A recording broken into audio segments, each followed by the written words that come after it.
Well, here we are. It is Friday, September 22nd, 2023, and this is the weekly video. We do these every Friday to catch up on what's going on in the auction market, what's been going on in New York this week. For example, there's still a sale finishing up that you all can take part in. We're going to get to that in a minute. The sales results this week have been very mixed and very strange, and we're going to get into it in separate videos next week. As soon as I get back home, we're up here right now in New Hampshire, getting the house ready for winter and getting dishwashers installed and things. So here we are. The weather's beautiful, though, I must say. And we're going to talk a little bit first about a couple of things that are happening over on the global member pages on the site. One of them, we've had a pile of inquiries about the auction that's taking place in a week from today at New Auctions out in, I believe they're in California, as I recall. I'm not, they don't do that many auctions, but they do some nice ones. Yeah, they're in, Beechwood, Ohio, not California. And it's a very good Japanese collection, Kozan pieces. There's some really nice Nabeshima type examples thrown in. If you're a Japanese buyer, you want to take a look at this auction. I started out, we had it set aside to put on the global pages, and within a day of this auction coming up, I got inquiries from a lot of you who collect Japanese things and had lots of questions about it. This is a good collection, a very solid collection. And so far, I think they've done a good job dating and categorizing things and describing them very well. They've done a really fine job with it. And there are a number of good examples. There's a very fine piece by Makuzo Kozan. I've had 6 inquiries for that, so I guess it's okay to talk about now. Everybody who's interested is aware of it. There's a very nice Hirado Mikawachi ware vase. There's all kinds of pieces here. There's some really fine examples. I would urge you, if you're a Japanese collector, to do check this auction out. Some really great things in here, and a lot of you are seeing this go by, and you get a sense of what's in here. I'm not going to go through every lot, but there's some really fine pieces, some Makuzu Kozan pieces in here. There's some very nice lacquer wares, very fine, and many of them are in excellent condition. And as you know, lacquer, when it comes to Japanese boxes and so forth, is really critical. So do check it out. It's a bounty of things, netskis, and so on and so forth, the little tobacco pouches, pipes, you name it. This is a good collection. I don't know who built it. I'm not familiar with it says the Huizinger collection. I don't know who that is, but whoever it is bought some great things. So I would recommend highly this auction. Really would. And one of the sales that popped up, is taking place in about 8 days, is Carl Nordblom, CRN Auctions here in Massachusetts. And I happen to know Carl, full disclosure. He's a great guy, good auctioneer. He's been an auctioneer for, I don't know, 50 years at this point. He's getting up there. And but he's always handled good things. He's had some great auctions, and he's got some nice China trade lacquer pieces in this sale. So if you're a China trade buyer or lacquer collector, check it out. One of them is this, and many of you will notice it right away, and he footnotes it in the description. A very similar mirrored stand is in Carl Crossman's book on the China trade, nearly identical. This is a really nice example. It looks to be in very good condition all the way around. I really like it. And because often, the lacquer pieces, they tend to chip and peel and so forth. And it's dated to about 1815. It's an early piece of China trade. And the other thing that's in here is this, and it's easy to miss if you look at the picture, but read the description. China trade tray lacquer with an American eagle in the middle. This is a rare thing. This is truly a rare thing. You don't see American eagles on legitimate pieces of Chinese export that often. You see a lot of copies with American eagles and that sort of iconography on them, but this is a nice old one, dates to the first half of the 19th century. It is 22 inches across and 31 inches long. This is a big tray, and it looks like it's in quite good condition from the photographs. From what I'm seeing, the gilding all looks good, and it's got that American eagle in the middle. If you're an Americana buyer, or you collect China trade for the American market, go after this tray, and don't be afraid to drop $1,500 or $2,500 on it. It's a heck of a thing. All right, and then over here to this is also in his sale. An unusual pair. We've seen these before, but they don't come up that often.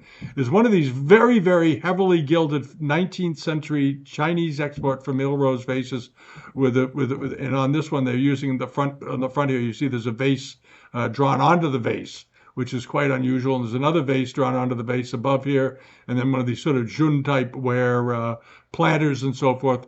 This is a heck of a nice vase. If you like really flashy gilded China trade wares, this is the one. This is a better photograph. Nice decoration. Really well done. And then you notice on this one it has a 19th century vase painted onto it with a butterfly pattern, which is extremely popular in the 19th century, as well as a bird and branch patterned object over there. But notice the gilt grounds, completely gilded. Very good looking vase. These are 23 inches tall. It's a pair. They're estimated at $2,000 to $3,000, which seems awfully low to me. I would expect them to bring closer to 4 or 5,000, maybe even more. They're very good looking vases, very decorative, and they are antique. They probably date to about 1840. All right. Now, one of the things I wanted to mention on the Patreon site, we added a couple of things this week, and many of you have probably noticed it. We're starting. I didn't realize when we set this up, you can do posts on here besides just putting up videos. So we've decided we're going to just as we go along, if you subscribe, you can come over to it, and we're going to put things in here like highlights from this past week auction. All right, like the Japanese auction that took place, and we include some of the highlights with the prices and so forth, just to keep you updated. Sort of a handy little thing. And we've got the Christie sale there. We're going to get the Sotheby sale in there and so forth. And you can find it by clicking the collections button. And there's one for all the videos. Each week, as you know, we upload the weekly videos and other videos we do on there. And the Patreon users can watch them ad-free, interruption-free, and so forth. And we're going to add some posts on there for the fun of it. Things that come up. I'm not going to do long-winded, written-out things, but interesting things, prices realized, what's going on in the market, maybe something that's coming up that looks awfully good to me that we'll maybe get to it in the weekly video, but I might post it on here beforehand, so to give everybody a little bit of a jump. All right, so keep that in mind if you're one of the Patreon subscribers, and thank you to those of you that have subscribed. It is appreciated. That's what the post page looks like, and then these all open up, and then there's the video page. All right, now, next thing. Sotheby's. They had some interesting results. We're going to do a full review of their prices. Same with Christie's in a few days, like I said, when we get back. But I wanted to cover a couple of things that were sold at Sotheby's earlier. Some of you have seen this, but this was a really rare Joseon's late 17th, early 18th century moon jar. And people always wonder, what's the story with these moon jars? Why are they worth so much money? And why are there so many copies on the market? Well, this one was, how tall was this? They're not terribly big. This was about 18 inches tall, sold for $3.5 million. Now, this was a very good one. It was a very rare one. It has never been at auction. It was in a private, according to the provenance, it was in a private Japanese collection by 1964. It was sold into another important Japanese private collection in 1978, and it's been in another private collection, or that collection, ever since. I'm not too clear on that, but it's never been at auction. And when something comes onto the auction market that's never been auctioned before, and it is within itself a great thing, a rare thing, they go to the moon. And this one brought 3.5 million US. All right, and there's a very good write-up. If you're wondering what the deal is with moon jars, they're actually talangaris. Dalangaris is the real name to them. They started being called moon jars by a potter in the middle of the 20th century. They referred to them as moon jars. They were originally made for containing oil and things around the house. They were meant to be functional, but they have become iconic. And this was a great one, and it may have gone to an institution. I don't know who got it, but given the softness of a lot of the stuff in the Korean market we're seeing, the very finest pieces are immune to that. And when a thing like this turns up, it does just fine. And this was a single lot auction, had one thing in it. The other thing I wanted to mention was that the Hokusai Great Wave, we talked about it in the previews of a couple of weeks ago, was estimated at 600,000 or 700,000, which seemed very reasonable. um, because these always bring a lot of money if it's a good, clean impression. There were two of these Great Wave paintings, prints as they were known, in this auction. This was the better. This was a really clean impression. This one was a very, very fine one. The other one was fine too. It brought $250,000, but this one was exceptional and very crisp. And it ended up selling for 1.26 million. So 1,260,000 was the final price on this, against an estimate of $600,000 to $700,000, which bodes well for the Japanese print market. And the prints overall did fairly well. Most of them seemed to sell. Some of them sold for very strong amounts. And the Japanese art is still a bit on the dicey side. They still have a lot of buy-ins. And most of the buy-ins, I think, most of the reasons these Japanese pieces are getting bought in is not the fault of the auction houses. It's because you have people that collected them. They paid a lot of money for them back in the 90s and the early 2000s and the 1980s. And they get it in their head that they're worth a lot more than they are. And they can't bear the idea that the price has shifted. And the price pressure from much Japanese art has been downward for the last 15 or 20 years. There's some areas of life. There is some indications that there's a little bit of interest coming back to that market. But right now, it hasn't gotten there. So it's a great time to collect. This is the wonderful part of depressed markets. If you're truly a collector, if you're a speculator trying to make money, it's not for you. But if you are a real collector, now is the time to buy Japanese stuff because you can get great buys, especially at auction. And that's why I mentioned that auction at the beginning here. There could be some good opportunities in there. And that's a nice collection. And this was a wonderful example. It brought 1.2 million. And the other thing was this wooden seated Buddha. And I talked about this in a video a couple of weeks ago on the preview side because I just thought it was great. I thought the estimate was extremely reasonable at $40,000 to $60,000. This is a Joseon period Korean. They said they felt it was probably made during the second half of the 17th century. I just absolutely loved this thing. I thought it was great in so many ways, from the patina, the carving, the execution, the proportions are scaled, the body positioning, and so forth, the hands, all of it. Just a great, great piece of woodware. And treenware, they used to say in America when they came to wooden objects, but it's lacquered. Well, the $40,000 to $60,000 estimate didn't mean much, and I guess a lot of people liked this a great deal.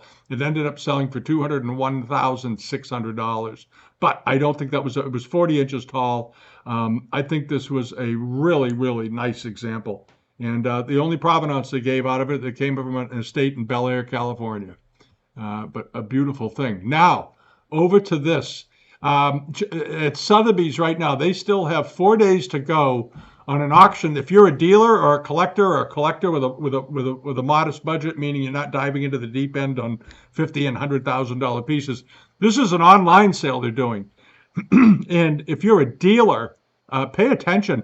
They have some nice lots. They have some, I call them Bonhams lots. You know how Bonhams puts together a lot of stuff and puts 10 pieces in a lot? Sotheby's has done it. And maybe they're cleaning out the cupboards. Maybe they have an estate they have to finish up. I don't know what the deal is. But they've lotted up some very nice examples here, and many without reserve. These are no reserve. I saw a couple of bids in here for $1, and they took it. All right. The sale, I mean, the pieces will go up. But the point is that when they say no reserve, they mean no reserve. And there's some very, very fine 18th century wares in here. Tea sets, teapots. You have this large grouping of Kangxi period, 8 Kangxi period blue and white dishes. It's had a few bids. It's up to about $700, which is still under the money. You have this, again, all Kangxi period bowls. This high-footed jar, another high-footed jar, some big chargers and so forth. You have this powder blue Kangxi period series of dishes and plates and so forth. You have a lobed one, 2 circular. You have a drum-formed teapot with the bosses running around the outside of it. And this very nice-looking pair of cups. I wish they showed a close-up of the cups.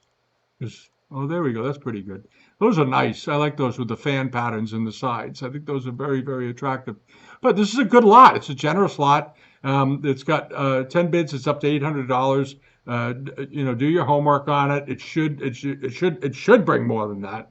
it should bring upwards of the estimate, if not the estimate. So if you're a dealer, you know how to do it. You buy this, you break it up, sell them off one by one, make some money. And if you're a collector, keep the piece you want, keep all of them, or buy the piece that really hits you, and then sell the rest and recoup your money, and then you have more money to buy something else. And then there's this more Kangxi wares, some very nice looking blue and white pieces. And then there's the teapot series. Apparently, all these, I think it said in this one, all the teapots were bought at Gray's Antique Market. There's a series of them here that I think were bought at Sotheby's or Christie's years ago. But at any rate, it's a nice group of pots. Look at this. All right, and these are very good. These rounded ones with the round bridge handles on them, and then you have this very attractive red ground Kangxi pot. That's handled cup. That's very unusual pattern. Get a condition report, of course, as always, but there's some nice pieces in this lot. This is a lot a dealer could make some money with. It's got 10 bids. It's up to $700. I would think that each of these pots over here alone are probably worth four to 600, and then you have 3 others plus all the cups. So again, do the math. Always take these lots and break them out in your head. Look up and see what they're worth. Piece them out. It takes a little bit of time. But the deal is that you'll learn pricing, and you'll learn that this is how you make money in the antique business and how you build a good collection. You might just want that nice pair of teapots over here, and you don't want the rest, so you buy the lot, keep these 2, send the rest back to auction or sell them on eBay. The same thing goes with this lot. There's some nice examples in here. You get this one with the bamboo handle. These always bring $1,500 to $1,600, and they only have $1,000 to $1,500 on the whole lot. It's got a few bids. It's up to $500, which is nothing. Again, good deal. Same thing with these Famille Rose pieces. They're all 18th century, probably early Qinlong period. Nice looking lot. And there's some single pieces too. You have another blue and white lot with a Kangxi hot food pot, a Wan Li plate a little bit earlier, and then you have another transitional to Kangxi period dish, and then a couple of these bowls. And what was the estimate on that lot? $1,000 to $1,500. It's up to $1,300. It's going to go a ways because this blue piece in the middle, if that's in perfect condition, that's worth to $2,500 all by itself. So, but there's still money in that lot. Again, more Famille Rose, very nice lot. This has only 3 bids. It's only up to $200. There's no reserve. That means no minimum selling price. This has no reserve and no minimum selling price. And if you've been following the other sales that took place that had a bunch of these Desai decorated wares, they all did really well. We're going to talk about that in the next video. But here you have one with a very modest estimate. And this is a Chanchu Ping example, and it is big. It's 16 inches tall. And I don't know why the estimate is so low on this. Get a condition report, check it out, because I don't see anything wrong. I couldn't see anything wrong with this. And maybe it's got a fantastic repair that nobody can see, but it's certainly worth more than, I think, $4,000 to $6,000 with this very, very nice yellow, beautiful decoration on it, very finely done. And it's got 36 bids so far. It's up to 7,000. Should bring 20 or 30,000. This is a nice looking vase. And this, a Ming bronze, a good size one too. This one is pretty big, 14 inches tall, late Ming. Looks like it still has traces of lacquer and so forth on it. It's estimated at $7,000 to $9,000 with a $6,000 opening bid, which is worth it. That's a good size bronze, and it looks to be a fairly good example. And the fingers appear to be intact, which is almost a miracle. So there you go. The next one over on this list is this. These were interesting because they all came from Spinks back in Spink & Sons, 1967, over 50 years ago. This is 2 very desirable patterns. You have the rising dragon pattern with the fish and the wave, which you see on all kinds of Kangxi pieces in underglaze blue. You see it on underglaze red. You see it on Femi Vert examples and so forth. Here it is in underglaze blue with these beautiful lotus lappets. And then you have this over here with the elephant and the horse in the pond and a little rabbit swimming. How often do you see rabbits swimming around? Anyway, that's a neat lot. If you like unusual Kangxi pieces, it's got some activity. It's up to $2,200. That's not a surprise. It's got a good provenance, and these are all fairly rare birds. so to speak, and it's two pairs. And getting pairs is always very, very desirable. So I expect them to probably reach that estimate of 3 to 5 thousand. But if you're a Kangxi collector, you know how interesting they are. Personally, I like the one on the left with the horse and the elephant and the rabbit more than the dragon. I think it's very folky and interesting. And then there's this ewer and plate. When I first looked at this, I thought, well, the ewer is probably 3 or 4 inches tall, so the plate's probably 6 or 7 inches in diameter. And I looked down. The plate is 13 inches in diameter. So it's a big plate, and that's a big ewer. That's a great big ewer in an unusual metal form, Middle Eastern metal form probably. There's the bottom of the plate. There's the bottom of the ewer. Love the form. I love the shape of this thing. And the decoration looks to be quite good on it. I don't see any very noticeable damage anywhere, but do get a condition report because this kind of thing, they tend to have damage on them. Especially around the bases. Have them check the base of this down here. They get cracked, and also, of course, the handles. But check it out anyway. All right, because if it's all intact, that's a heck of an interesting ewer. And then there's this. This came out of the Chait Gallery back in the 60s or the 70s in New York. It's a 19th century Femi-Jun vase. It has a sort of a very, very delicately done ground decoration of the boys on the vines and so forth. It's a Kangxi style example. It's not Kangxi though. It has a line in the body here. All right, so it does have a line in it, but it's very, very pretty. It's good size. Here's a picture of the bottom. April. That's our dog. April! What are you doing? Come over here, April. April, come here. No, she doesn't want to move. Okay, anyway, here's the old Chait label on the bottom. And as you can see, the bottom of it certainly looks like one of these, these transitional, the Shunshi pieces. The way that it was made in a very authentic way. And probably back in the 1920s, this would have been inventoried in any museum probably as a 17th century, mid 17th century, late 17th century example. All right, but not today. They know better. And then last is this in the Sotheby sale. If you like Chinese paintings, this is after work by Jiang Tixi. And he was a Kangxi period painter. He was a government official. He was very highly regarded, very respected. And his paintings attributed to him, students of him, circle of him, by him. There's always a little bit of confusion about it. But these are awfully nice looking. Now, they've just called these after Jiang Tixi paintings of ducks. And this is classic, the kind of stuff he painted. This was very much his style. I'm not saying it's by him, but if it's by one of his students, he really got it. These are terrific. I love the fact that they are a couple of geese walking around, two different types of geese. If you check the current Sotheby's auctions over here, there's a bunch of paintings coming up. Now, this may have come from this collection. I'm not sure. But there's a bunch of paintings here attributed to the artist or by the artist, all right? There's a couple now. There's one of these Jiang Tixi pigeons. This was one of the scenes, this type of scene with multiple birds circling around a bowl. That was something he was well known for doing. You have this one, this great big warbler, peonies and so forth. Very, very nice. And his prices bring very good money. Here's one that sold for him. It was attributed to him. Sold for 437,000 Hong Kong.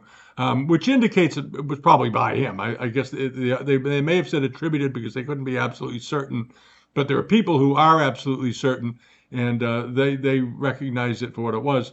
But there are other pieces that are attributed. Here you go, an attributed one, £6,000 a few years ago by the artist, $3,700 attributed to the artist, and so forth. So that's sort of the price range the attributions go for. All right, and then there's some that buy him. This scene here with the bird sold for 18,000.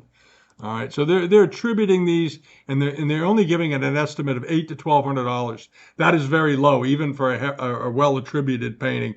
Expect these to bring 4,000 to 6,000, but they may go for less. And they're charming. They're very, very good looking, and the size is big. They are 21 by 16. I'm assuming that's the site size. So those are nice size pictures. Make a wall. And if you could buy them for, $3,000 or $4,000, I think they'd be wonderful to have in your house. I'm assuming they're at least 19th century, and they may be a bit older. They could be even mid 18th century. The work on them looks awfully good, and the surface looks old. Some rubbing in the sky here and so forth, but other than that, I think they're really terrific. So do check that out if this is the kind of thing you like. Aesthetically, I love that. I just love it. All right, now over to what's went on at eBay last week.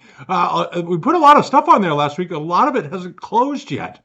A few of them have, but only about half or a third of the items we posted last week, because a lot of them were new and they were 10-day sales. Everything from about here down is still on there, and we're going to add some stuff this week to the newsletter page, so check that out. But one of the few things that did pretty well. One of them was this: the Kangxi plate with the gnarly tree in the middle. It's a well-known pattern; everybody's seen it, but it's a very desirable pattern. They're very attractive. This was a good size one. It was actually a charger, and ended up selling for just $568, which I think was a good buy. All right, people look at this and they forget, but they do the math in their head. That's a big plate for $500. I would have thought it would bring 800 to 1,000, because we've seen them bring that in the past. So somebody got a nifty buy. They were paying attention. And then this was the real bargain, Lychee Gui. And this is a very nice piece he dated it as 18th century. I don't agree with him. I think it's a 19th century piece of Shawan, but wonderfully done. There's the bottom of it. There's an old collection stamp on it. It's probably legitimate. This is a nice piece. All right. Really, really was. And I think this was the steal of the week. Absolutely a great buy. You had a wonderful facial expression, and it was fairly tall. It was, what was it, about 10 inches?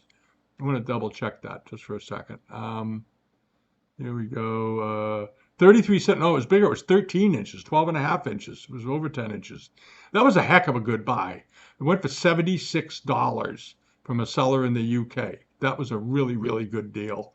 And it was this lovely little jarlet here, 19th century or late 18th century. It's kind of hard to date from these pictures.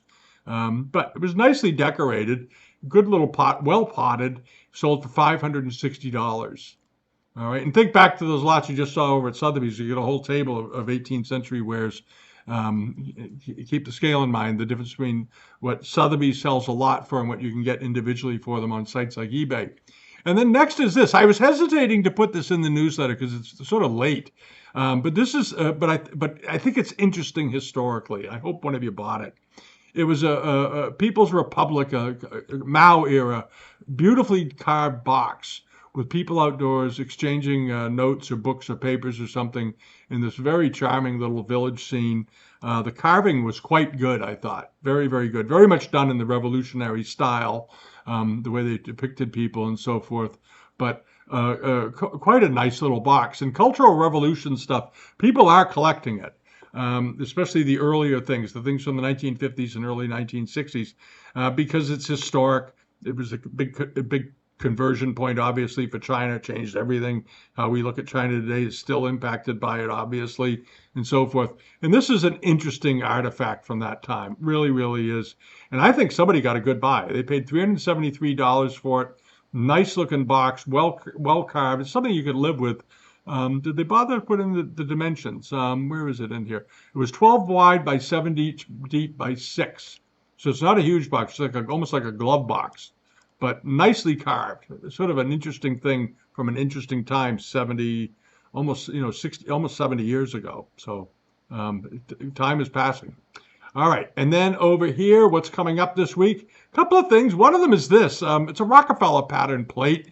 It got burned in the kiln on the back. It looks like it got some sort of some dust or something kicked up and got on the glaze on the back. So the back of it has these little speckles in it. But it says Rockefeller pattern on the front, and it's a 6.5-inch dish. He's got a. And this is the deal with this. It's got a $500 starting bid. Well, it's worth probably between $500 and $650, depending on what Rockefeller pattern pieces have brought lately. So if you've been wanting to own one and you don't want to shell out $3,000 or $4,000 or $5,000 for a Rockefeller pattern a dish, this is it. And this will be on the newsletter page this week. And then this, another, I always like these. I always mention them and they never bring a lot of money, but that's okay. It's a nice thing. This is a open salt. It's got a couple of hairlines in it right there, which the seller has very nicely put in. 90% of that will evaporate it will go away if you soak this in 35% hydrogen peroxide for a week or so. Most of that yellowing will bubble right out, and then just leave it in the tub of cold, clean water for about 3 days more after that, and that'll get rid of the peroxide out of the cracks. But this is a nice little salt. And open salts used to sell for a lot of money. It wasn't that many years ago. An open salt like this would have sold for between $350 and $500, and it isn't going to sell for that today. It'll probably sell for about $100. It's got a day to go. You might pick it up for even less. But it's a nice example because it has the itinerant scene on the top, and usually it's this more standard Cantonese landscape and lakes and so forth. And this has figures on it, which makes it quite interesting. It's a better example than most. And then there's this big powder blue vase with gilding. I forget how tall this was. It was pretty good size, like 16 inches or something. 44 centimeters tall. So um, 44 centimeters tall, 30, about 18 inches, just about 17 inches tall. Big vase. Nicely done. It's a mid 19th century or so, I would say, something like that. 1840 to 1860, somewhere around there, heading into the Tongji period. But very nicely done, gilded. It hasn't been drilled yet, thank goodness. There's the bottom of it. It all looks fine. Nice example. Absolutely fine. And the estimate on it would be probably it should bring $1,000 to $1,500. Right now it's up to $368. It closes on Sunday. And as I said, it'll be on the newsletter page. And then there's a nice little Canton Zone sort of spittoon. The bottom had been drilled into a table lamp, which, as you know, if you're familiar with these pieces, there was a craze for turning these into table lamps back in the 1920s, up until about 1950. So if a lamp shop got their hands on one of these, they were going to absolutely drill it because it's the right height for a table lamp. And I've seen hundreds of them that have been drilled over the years. They're always drilled. Not always, but 80% of the time. And there it is. That's the plug. It's been fixed. It's fine. This is a nice one. Mid 19th century. It's only up to $127. It's a new listing. It'll be in here now for 2 weeks because we're going to overlap by the time it sells at the end because it closes it'll close next Saturday or Sunday, next Sunday, I guess. Nice looking thing. It's from a seller in New York.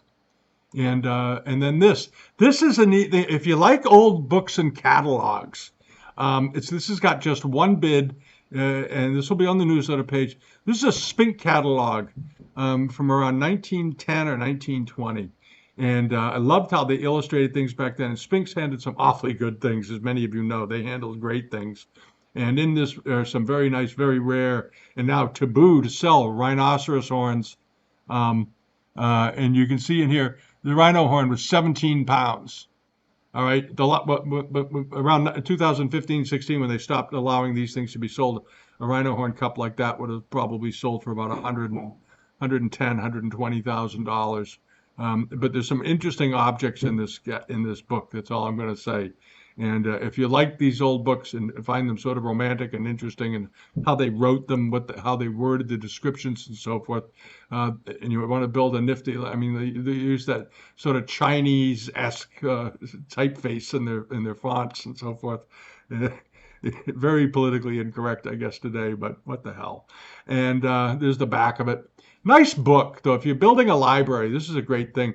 It's up to $116. It ought to bring $200 or $300 anyway, because it's from a historic time. It was printed over 100 years ago. You could probably find out exactly when it was printed by the cover. Somebody could look it up somewhere, probably at Christie's they could. But it's an interesting book. It's a fun book to have if you like interesting, reading material. That's a great thing. All right. And that sort of covers it for the week. So check out the newsletter page this week. And we'll have the other things that we found on there. There's just this one video this week because as I said, I'm away and all that good stuff. And if you haven't signed up for it yet, sign up today for the newsletter. It's free. And you'll get a notice each week when we update the page and do the weekly video and all that stuff. So just a way to keep in touch. And thanks so much for watching. Thank you to the folks who've subscribed to Patreon. Always appreciate it. And the global members.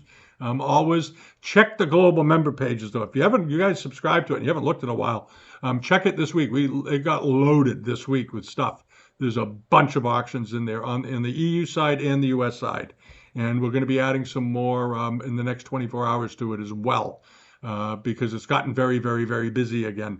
For July and August, it was quiet. It looked like there were no auctions going on anywhere in the world practically because there's so few of them during that time period.